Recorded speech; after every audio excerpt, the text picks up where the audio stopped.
was there is a cold water, I put it inside, and when you put a cold water inside, what happen is there is a dew drops around. Now where does the dew drop come from?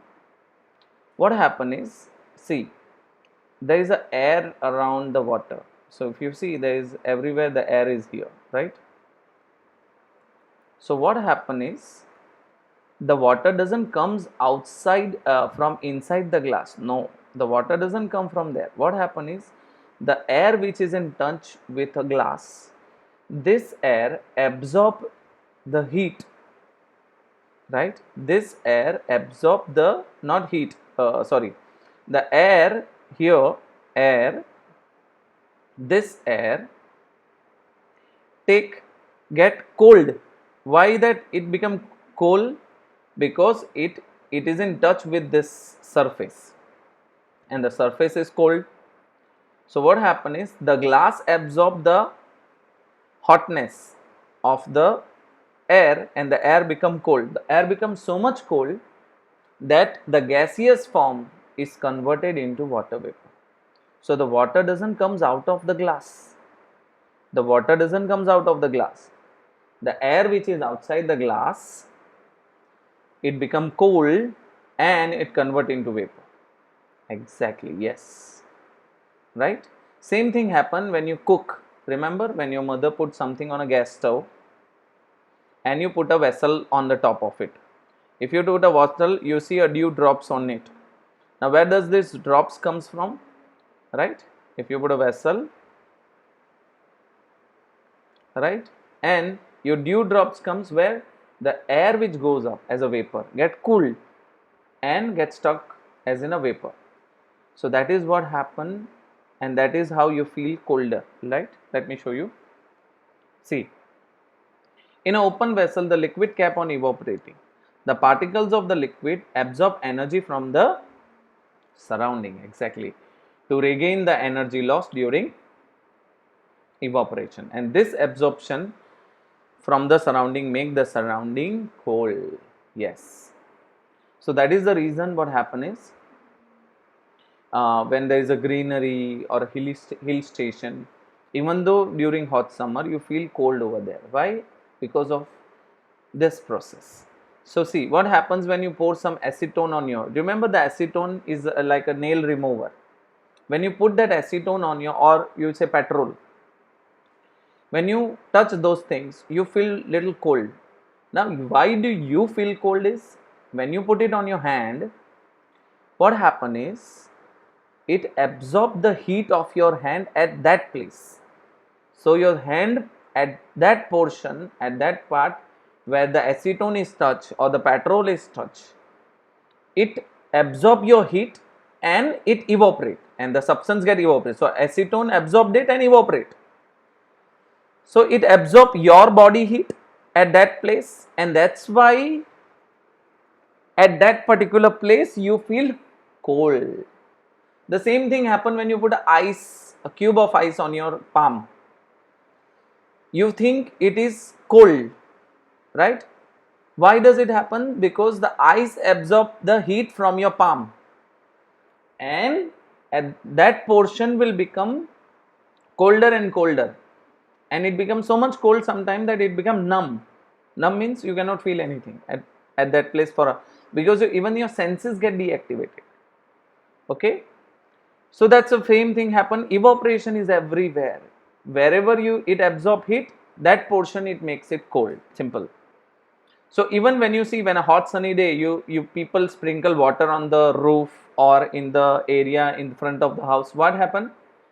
When you sprinkle water, the water absorb the heat from the surface and make the surface cool and evaporate, and that is the reason the air near to that surface become colder, and that's why you feel better, right?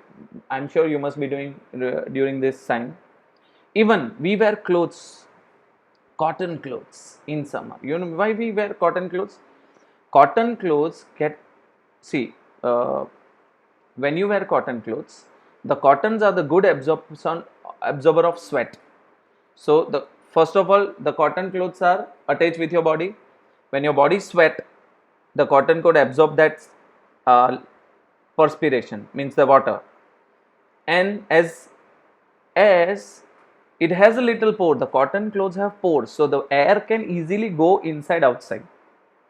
So as the air touch the cotton cloth, what happen is the evaporation process become faster, because cotton clothes get dry little easily because of its construction.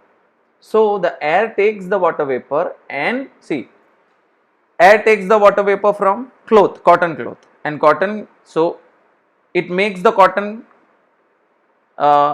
cold. Why? Because it is taking the heat from it. And the same thing happen, the cotton cloth takes that heat from your body, so you feel when the air comes, you feel colder and better in a cotton clothes, right? See, during evaporation, the particles of the surface of the liquid gains energy from the surrounding or the body surface and change into vapor. This heat energy is equal to the latent heat of vaporization. Cotton being a good absorber of water helps, see, this is the one.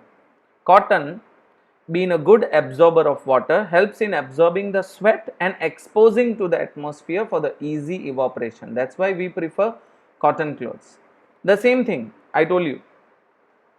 Why do we see the water droplets outer surface of the glass? I told you why. The air outside the air outside the what? The glass takes the glass takes the heat from the air and it become hotter, and the air takes the coolness from the glass and become colder. So the outside air will convert it into liquid state. Gas is converted into liquid state and converted into water vapor. See, the water vapor present in the air coming in contact with the glass, right? Glass of water and loses energy and gets converted into liquid state. That is where you see as the water droplets. Okay. Now I already told you desert cooler is better on a hot dry day. How do the water kept on earthen pots become cool during summer? All these things is a process of evaporation. Even, do you remember, we wear bright color clothes in summer and a dark colored clothes in winter. You know why? It is a matter of little absorption and reflection of light. Lighter color clothes reflect light more better.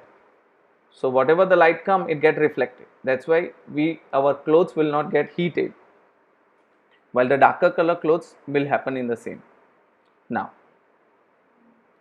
I'll just tell you how to convert a Celsius into Kelvin and a Kelvin into Celsius. Okay, it's very easy. We are converting Kelvin into Celsius. Okay. So here it is given to you 293 Kelvin. What happened is 293 Kelvin is converted into Celsius. So simple, what you do is minus 273. You know what is this? Okay, when you subtract it, it will be 20 degrees Celsius. So 1 Celsius is equal to 273 degree Kelvin. So that is what happened. So whenever you have to convert, so 273 Kelvin, when you subtract it, it will become 20 degrees Celsius. Okay, so that is how it happened to convert a Celsius into Kelvin and Kelvin into Celsius. And how to convert a Celsius into Kelvin? 25 degrees Celsius is converted into Kelvin. So simple, 25 plus 273. Over there we are subtracting and here we are adding. So it is 298 Kelvin. That's it. Okay, so I want you to try this two of them. Okay, naphthalene balls, I told you. What is the reason of naphthalene balls? Sublimation, directly convert of a solid into gaseous form. We can get the smell of a perfume sitting several meters away. Come on, what is the reason? Right? Diffusion, right? The gas, the perfumes, the liquid get diffused easily into gas, and the gas can travel, right? The particles are very far from each other, and as the air blows, you can see, you can easily get. Diffusion is the process. Perfume get easily diffused into gas. Okay, so I want you to try this thing, what happened, right? And I already send you the answer for the same. We will fix some test in the coming week, and will help you accordingly. Until then, if you have any doubt about anything, please do tell me. Okay, thank you so much. So with this, we have completed one chapter of chemistry. You have to write down this in your chemistry book. Okay, bye, take care.